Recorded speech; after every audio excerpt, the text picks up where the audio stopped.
Portanto, vamos então, não sei se conseguirei dar resposta aos nossos temores, mas vamos procurar em conjunto seguir um trajeto que, enfim, nos faça chegar, pelo menos refletir sobre o problema. Portanto, não sei se isto está a andar, está, aqui não está, mas aqui está.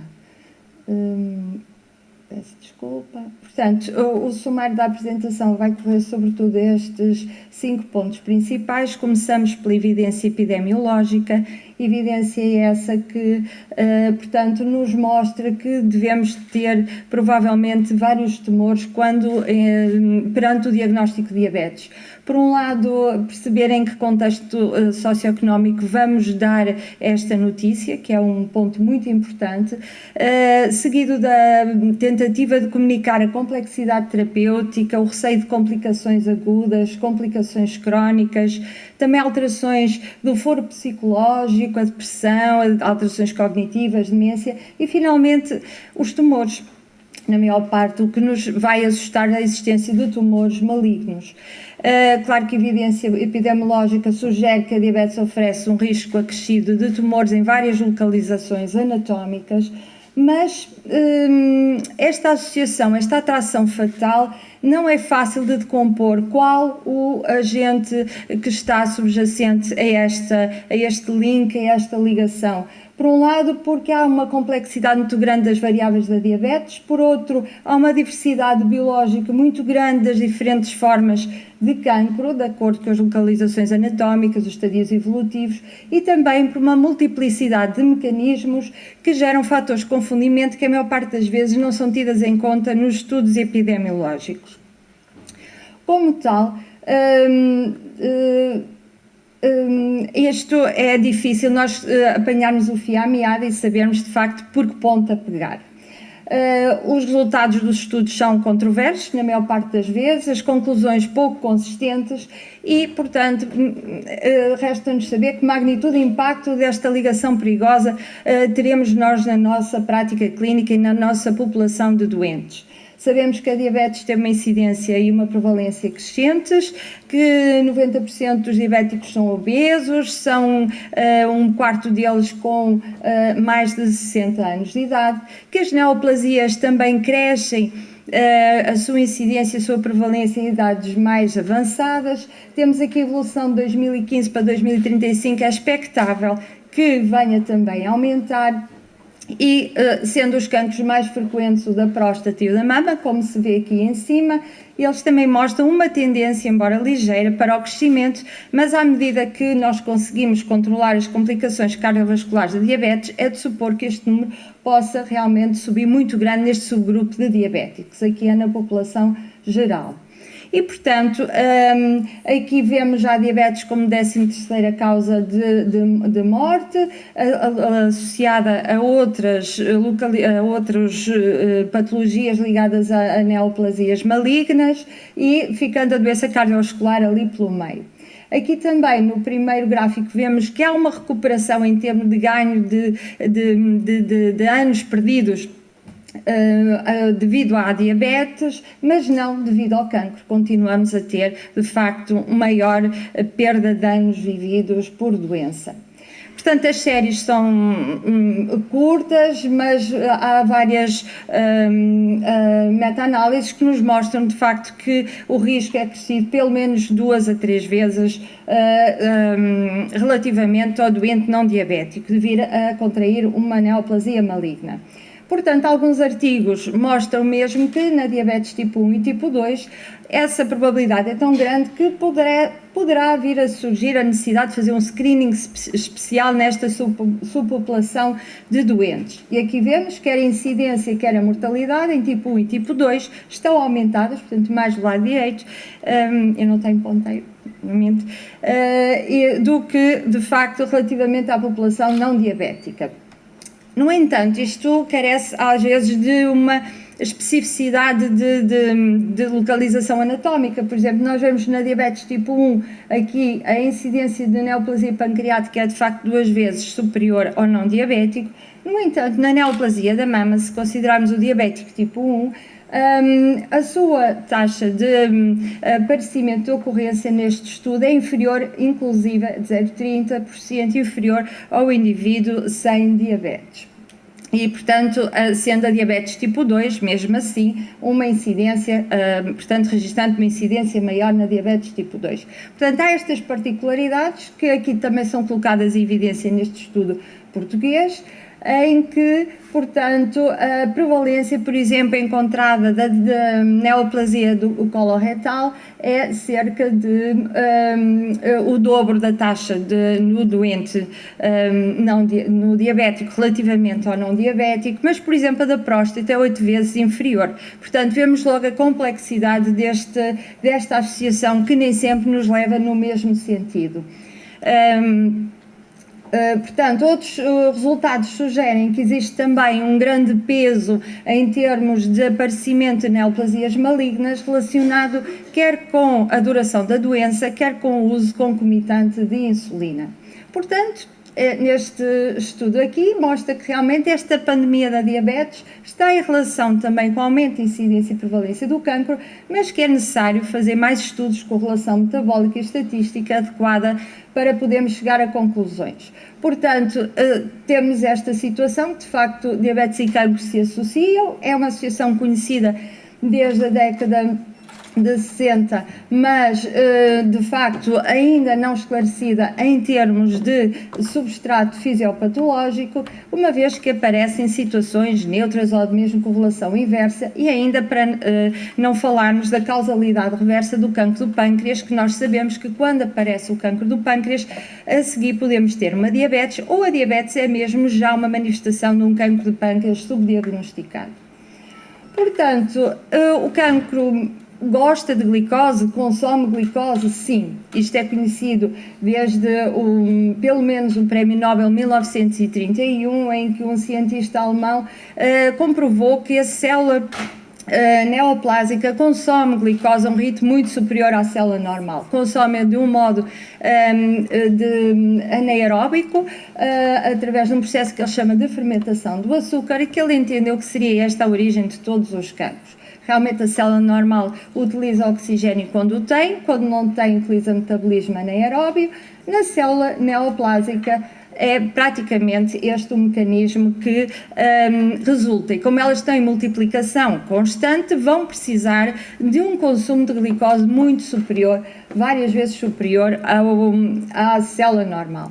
Portanto, esta era a questão da glicólise anaeróbia, origem ou consequência da carcinogénese. Hoje em dia, também naquele artigo, eles afirmam que, de facto, todas as alterações a nível dos genes, quer supressores, quer promotores de cancro, vão resultar em alterações metabólicas, e essas alterações metabólicas são o resultado e não a causa da neoplasia maligna, da célula cancerosa. Portanto, a glicose e o cancro têm de facto uma interligação muito particular. Por um lado, a glicose tem afinidade para as células cancerosas, e a glicose provoca cancro. A glicose vai promover a secreção de insulina, que tem de facto, portanto, uma atividade também de proliferação celular, vai favorecer o cancro. Também situações em que a glicose vai interferir com a imunidade, nomeadamente a fagocitose, podem potenciar o cancro. Um ambiente de acidez da fermentação da glicose pode favorecer o cancro. E também a situação da glicose favorecer um aumento de peso e a obesidade ser, portanto, associada a uma situação de inflamação crónica e, portanto, também favorecedora da proliferação celular nas células malignas. Realmente, estes fatores de risco comuns que nós encontramos numa situação ou noutra têm como núcleo a glicose. É um nutriente preferencial das células cancerosas e é o princípio que, de facto, é utilizado no PET scan, onde a glicose marcada com radioatividade, com o isótopo radioativo, vai focar-se nas células que estão a consumir a glicose a um ritmo muito superior à célula normal e, de preferência, sem presença de oxigênio. Claro que, associado a isso, temos a insulina, que é um fator de proliferação celular e que vai potenciar tudo quanto a glicose vai permitir. No entanto, temos uma janela aberta. Será que esta glicose pode ser o tendão daqueles da carcinogénese? Há já medicamentos em que a própria glicose forma uma cápsula à volta de uma proteína essa que impede a proliferação celular, e rapidamente, como se fosse um drone telecomandado, ele vai até à célula e vai especificamente matar a célula que está a dividir-se com um metabolismo anormal, portanto diferente das outras células saudáveis do organismo. Mas a diabetes não é só glicose, a diabetes é tudo o resto, e juntamente com a diabetes temos hábitos que favorecem também as neoplasias, como o fumo, o tabaco, as bebidas alcoólicas, excesso de peso, vida sedentária, e associada a ela, claro, sempre de mão dada, a insulina. A insulina, que no estado fisiológico e a insulina endógena, é distribuída pelo organismo, mas preferencialmente no pâncreas e no fígado, e são os órgãos habitualmente que estão mais envolvidos em neoplasias na diabetes, mas que, dada a injeção, a insulina exógena é distribuída de forma equitativa por todo o organismo. Portanto, no caso da insulina, o risco é existir de facto este ambiente metabólico de hiperinsulinemia, insulinoresistência, que vai favorecer um estado de sobreexpressão dos receptores de insulina e, nomeadamente, até haver uma expressão aumentada de receptores de insulina fetais. Receptores esses preparados, como se deve calcular, para uma proliferação celular mais intensa. E aqui vemos dois gráficos relativamente ao cancro da mama em experiência animal. No controle, à vossa esquerda, a glucose a 10% faz aumentar o número de células tumorais, a insulina também, então glicose com insulina é um crescimento explosivo destas células. Curiosamente, no controle relativamente ao modelo de diabetes tipo 1, provocado pelo aloxano, vemos que a incidência de cancro da mama é menor no indivíduo com diabetes do que no indivíduo controle. Isto, de algum modo, está de acordo com aquela série que nós vimos e noutros estudos que replicaram estes resultados, ou seja, na diabetes tipo 1, sobretudo na pré-menopausa, a incidência de cancro da mama até é inferior aos indivíduos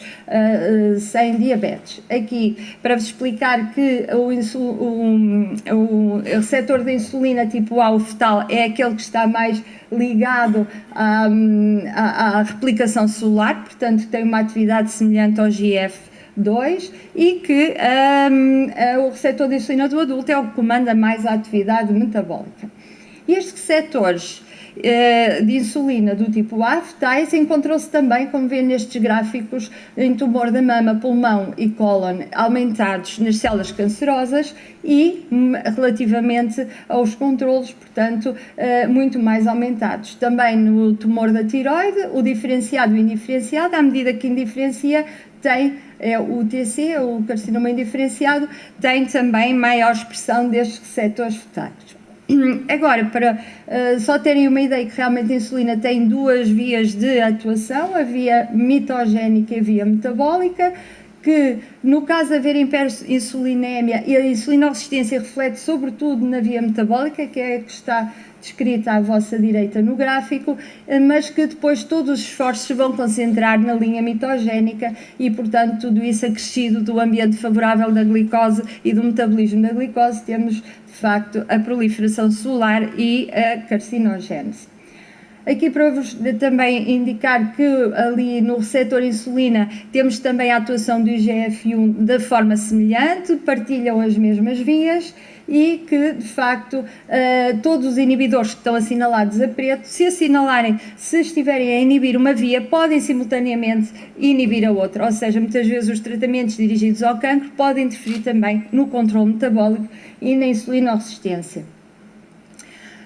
Uma situação, portanto, que coexiste com a diabetes, como já vimos, é a obesidade, e a obesidade tem também influência não só no aparecimento de células malignas, a proliferação de células malignas, mas também no prognóstico e na sobrevida de doentes com cancro. Por exemplo, a próstata tem menos, digamos, é um risco menor a diabetes para o cancro de próstata, mas o indivíduo diabético que é obeso e tem cancro de próstata tem formas mais graves e tem formas habitualmente de pior prognóstico. A obesidade mórbida, para além de todos os outros fatores que se interligam com a diabetes tipo 2 e com outras patologias de complicação cardiovascular, também se associa pelo menos 3 vezes mais cancro. Inclusive na fase pré-diabetes ou mesmo no síndrome plurimetabólico também existe este ambiente dismetabólico com produção de radicais livres, com biodisponibilidade aumentada de hormonas que favorecem a proliferação celular, como estrogênios, F1, insulina, com as suas adipocinas, interleucina 6, fator necrose tumoral, a leptina. E esse fornecimento de um meio rico em energia vai também favorecer todos os processos ligados à carcinogênese.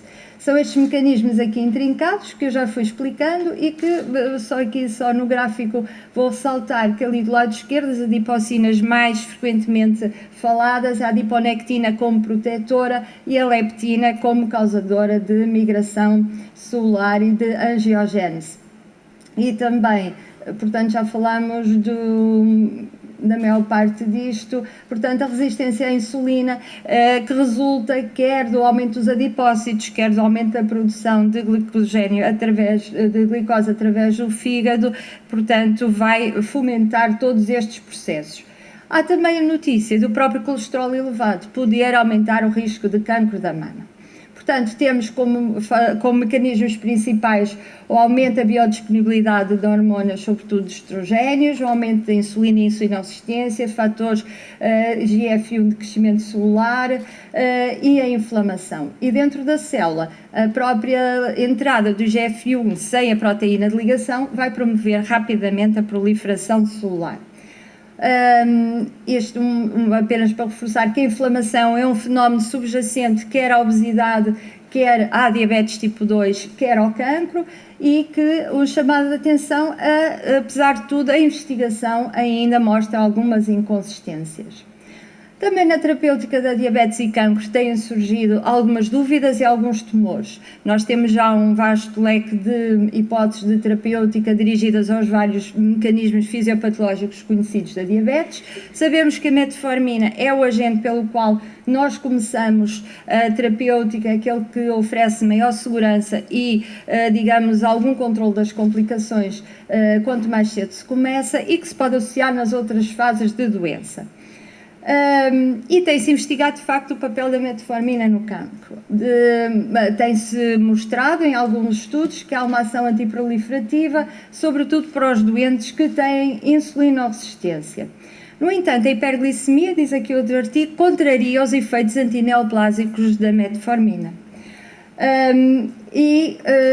Portanto, é mais uma controvérsia, ou pelo menos não terá o mesmo êxito a tratar, portanto, neoplasia ou evitar a neoplasia no diabético do que no não diabético.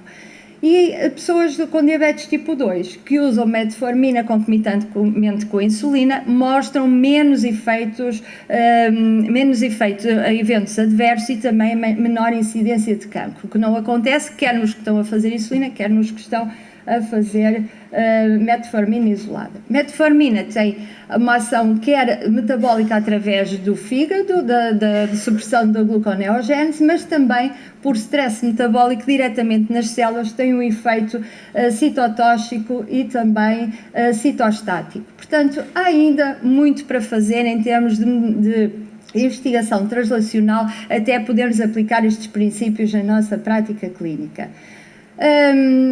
Uma palavra para a pioglitazona e, portanto, o risco de cancro da bexiga foi de facto provado e os trabalhos mostram isso. Não é um efeito de classe porque a rosiglitazona não o apresenta, mas em todo o caso, 6 anos depois do Proactive, mostra que não há grande alteração nos fatores de risco cardiovasculares, mas também não há excesso de cancro da bexiga, portanto, outra polémica. Relativamente à glargina, houve também aqui há uns anos atrás, nomeadamente em 2008, a noção de que poderia aumentar os casos de cancro da mama. No entanto, a evidência vem mostrar que isso não era exatamente como tal, dependia das séries, dependia da maneira como os estudos estavam feitos, e em 2011 a FDA concluiu que não se pode afirmar que ela aumente de facto o risco de neoplasia. E que dizer destes dois novos grupos de antidiabéticos ou de agentes antihiperglicémicos, as incretinas e os inibidores SGLT2? Sabemos que a ativação do SGLT1, dos receptores pancreáticos,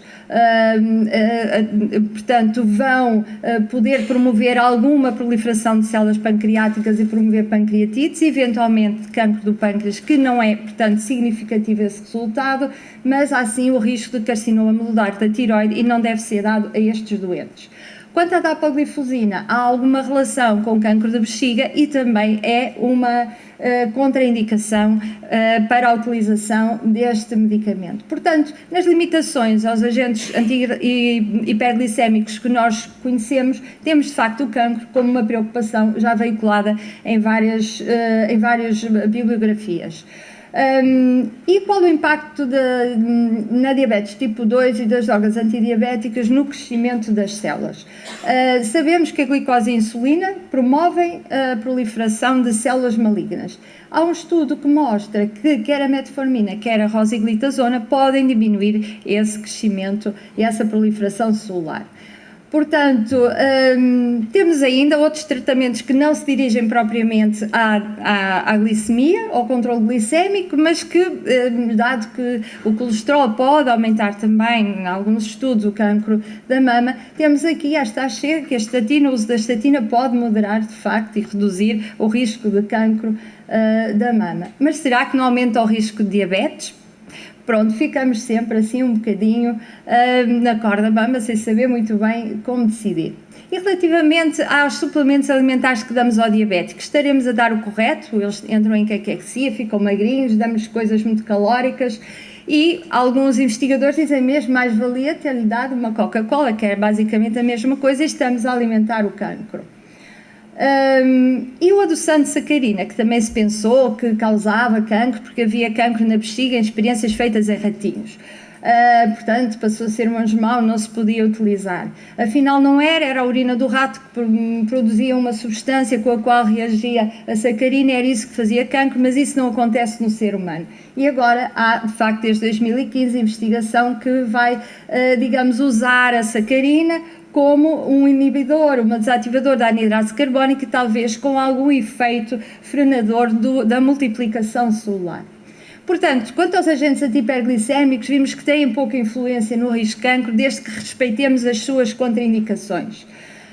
Quanto à terapêutica do cancro e o seu reflexo na diabetes, todos nós conhecido o efeito dos corticosteroides e também dos antiandrogénicos e também agora do número crescente de moléculas direcionadas a estas vias metabólicas que têm um reflexo negativo nas vias de ativação e proliferação celular.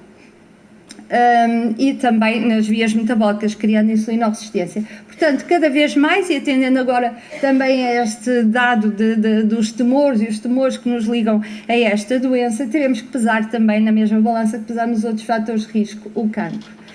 Quanto à mensagem final, temos mais dúvidas do que certezas, mais perguntas que respostas. A relação diabetes-cancro requer de facto mais atenção clínica e estudos melhor desenhados. E sendo duas doenças crónicas e graves, com elevada frequência e influência, basta haver uma pequena mudança, uma pequena influência recíproca para haver uma diferença major no impacto que podem ter. Os fatores principais, hiperglicemia, insulinoresistência e hiperinsulinémia, com o seu efeito mitogénico e com os receptores fetais nas células neoplásicas. Também terem atenção que na análise dos estudos epidemiológicos vários fatores de confundimento nos levam a conclusões dispares, que mesmo na pré-diabetes ou no síndrome plurimetabólico já existe esse risco, que nunca é demais existir na educação sobre a nutrição adequada, exercício físico e outros hábitos de vida que tanto favorecem a evolução e o prognóstico da diabetes, como sabemos hoje que também tem essa influência na gênese das neoplasias.